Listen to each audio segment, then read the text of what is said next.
Oi, gente, tudo bem? Olha onde eu tô. Aqui é o Liceu, a escola fundada por Aristóteles, aqui na Grécia, em Atenas.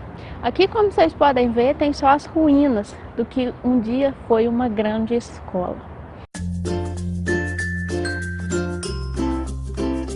Aristóteles fundou o Liceu em contraposição à escola de Platão, a academia, porque quando Platão morreu, o Aristóteles, que já tinha estudado muito tempo com Platão, cerca de 20 anos, não foi o sucessor de Platão na academia.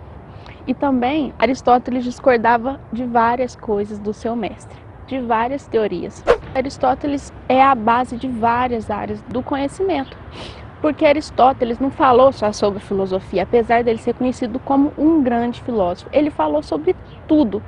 Ele falou sobre biologia. Dizem até que ele dissecou vários tipos de animais para ver como funcionava. Ele também fez estudos sobre física. Ele que começou a investigação sobre a física e propôs algumas teses. Ele propiciou que vários teóricos, como Galileu, Newton, sempre estivessem dialogando com Aristóteles. E ele falou também sobre arte, sobre os gêneros literários, sobre a tragédia principalmente.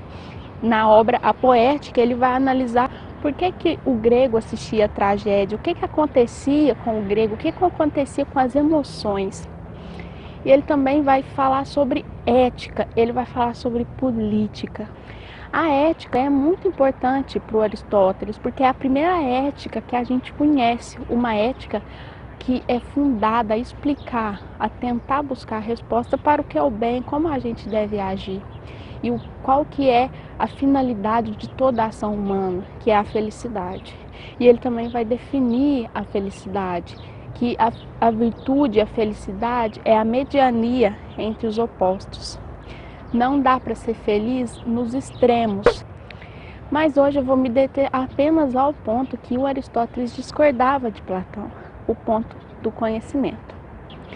Aristóteles achava que o Platão tinha complicado as coisas, e Aristóteles sabia muito bem o que Platão estava querendo dizer. Afinal, ele estudou há 20 anos com Platão. E ele discordava. Por quê? Para ele, o Platão estava errado nessa coisa de divisão do mundo. O mundo inteligível, o mundo das ideias e o mundo sensível. Aristóteles não concordava que existia esse mundo inteligível e ele fosse mais importante que o mundo sensível.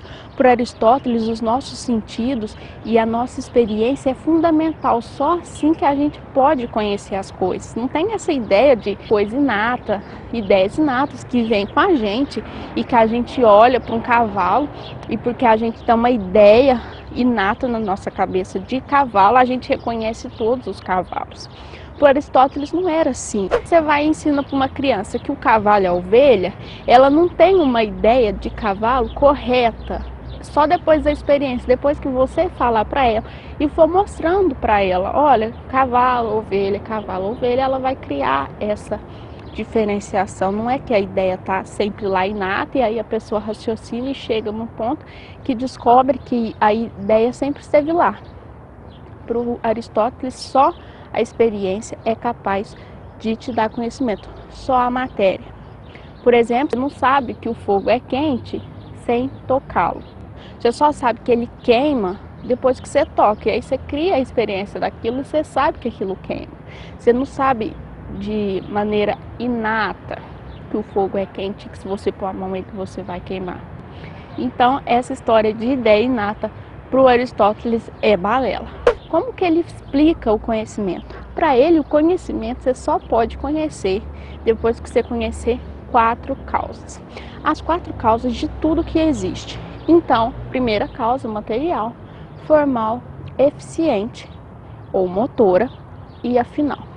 Então, se eu pego uma estátua de mármore, esse é o exemplo clássico dessa ideia de Aristóteles. Se eu pego uma estátua pronta, qual que é a causa material? Mármore. Qual que é a causa formal? Qual que é a forma? Como que eu vejo que ela é uma estátua, por exemplo, da deusa Atenas? Então, ela tem a forma de uma deusa, tanto que é essa forma que diferencia, por exemplo, uma estátua feminina de uma estátua masculina.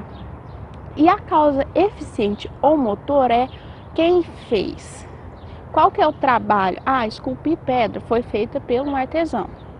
E qual que é a causa final? Que é a causa final de uma estátua pode ser, por exemplo, decorar um prédio ou servir como enfeite na estante de alguém. Então, para o Aristóteles, você só conhece as coisas a partir da experiência e a partir da matéria, logo das causas que eu enumerei, as 4 causas. Depois, essa definição vai ficando cada vez mais complexa. Talvez a gente volte a falar sobre Aristóteles e eu consiga passar mais detalhadamente o que ele falou em relação a Platão. Mas, para o primeiro momento, eu acho que esse é o ideal. Porque o Aristóteles é um pensador muito denso, que escreveu sobre várias coisas, numa linguagem muito mais difícil de compreender. Porque, afinal, ele é um grande filósofo, o que propiciou, mais do que tudo, toda a nossa filosofia, influenciou inúmeros filósofos medievais, principalmente, e toda a modernidade. Mais uma coisinha, sabe como eram conhecidos os seguidores de Aristóteles? Os peripatéticos. Olha o tamanho desse lugar.